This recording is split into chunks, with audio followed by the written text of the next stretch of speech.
In this lesson, I'd like to take a closer look at links used specifically for navigation menus. You can put together your menu links however you like, but over the years some conventions have been established for the section of our pages that are used specifically for navigating. The first thing most developers do to set these links apart from the content is to group them together using a list structure. Here in our document, we have an unordered list set up here just for that purpose. I'll go back to the document itself, and notice that we don't have any links currently set up on these. So let's take care of that first. I'm going to link these to the Other Pages folder, where we have 3 linked page documents. And since we already set one up here, I can go ahead and copy it and paste it inside of our list items so we can set up the links. I'll set the second one to page 2, and the third one to page 3, and of course I want to close all 3 of those tags.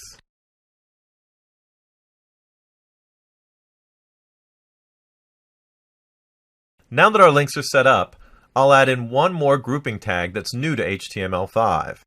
Up here, before the list starts, I'll add in a nav tag. And, like usual, I'll close it at the bottom of the list. The nav tag is one of our special new semantic tags. Like section, article, and aside, it clearly marks this area for navigation links and not for content. This is especially useful for search engines since it helps to make sure that the content has more importance when placing the site in the correct search listing.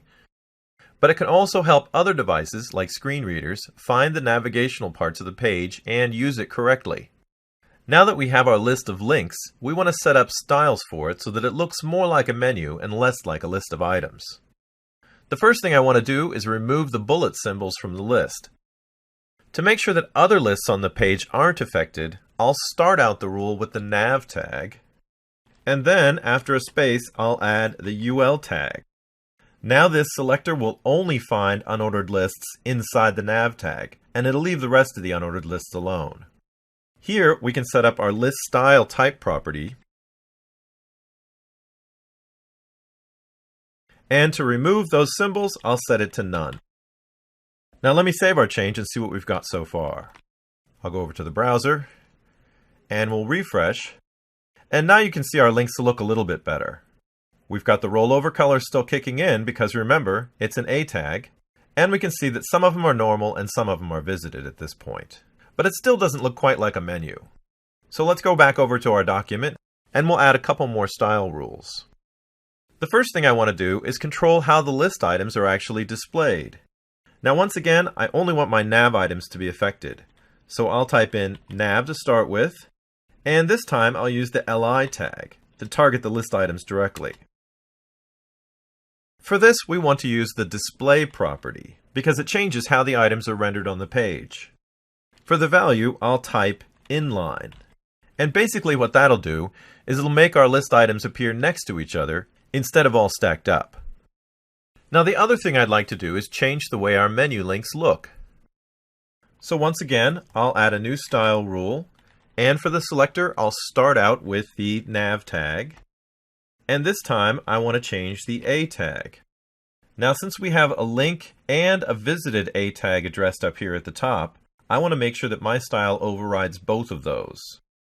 So I'll set up my A tag selector to specifically target the link state, and since in our menu we don't want to show visited links, I'll use a comma, and I'll create a second selector, nav A visited. Now my rule will create a single style that'll override both of the normal link styles we created earlier. For this one, I want to change a slightly different property than we used before. In HTML5, all of our links that show blocks of text have a background color that we can change too. So for this one, I'm going to use the property background-color. And to start with, I'll just change it to red. Now that just happens to be the same color as the text in our other links. So let's also change the color property as well. I'll just set the value to white so it shows up nice against the red background. And that'll make our menu items look a little bit more like buttons instead of normal links. To emphasize this button look, let's also go ahead and we'll change the property on the hover links as well. We'll just create one more rule, Again, we'll start out with the nav tag to make sure we're only targeting the links inside of our navigation section. I'll use the A tag, and this time I'll use a colon and the hover state. I don't want to change the color of the text, I want to change the color of the background. So once again, we'll use our background color property, and this time I'll set it to blue. Now we've made a lot of changes to our navigation links. Let's save our document, and I'll go back out to the browser and refresh. Now all of our navigation links are in a nice row. They have a button-like property with the background and the white text, and when I roll over them, we can see the hover changing the color of that background to blue. Well, now that we've finished all of our lessons on links, let's go back to our website project in the next lesson, and we'll see how we can apply all this to our site.